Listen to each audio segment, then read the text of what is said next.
আসসালামু আলাইকুম। এই হচ্ছে আমার টিটি মুরগির খামার। এখানে 200 টিটি মুরগির বাচ্চা আছে, সব 1 মাস প্লাস বয়সী বাচ্চা। আমি এখন এই টিটি মুরগির বাচ্চাকে এই যে কলমি শাক, এই কলমি শাকগুলো দেব। দেখুন দোয়া মাত্রই সব চলে আসবে। এই যে একটা এখন হালাইলাম, এখন কেমনে খায় আর একটা আমি এখানে ফেলাইলাম, এখানেও আসবে। দেখুন নিয়ে নিয়ে দৌড় দেয়।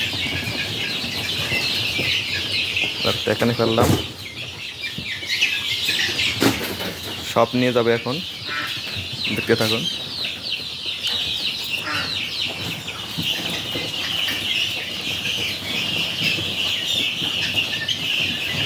এই বাচ্চাগুলো অনেক বড় হয়। এই বাচ্চার বয়স কেবল 1 মাস 10 দিন।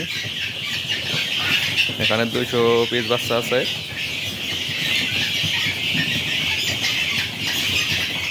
দেখুন কিরকম করতেছে কলমি শাক নিয়ে। এগুলো সাধারণত ঘাস খায়, কলমি শাক খায়, ফেন্সি ঘাস, যে কোনো ধরনের ঘাস খায়।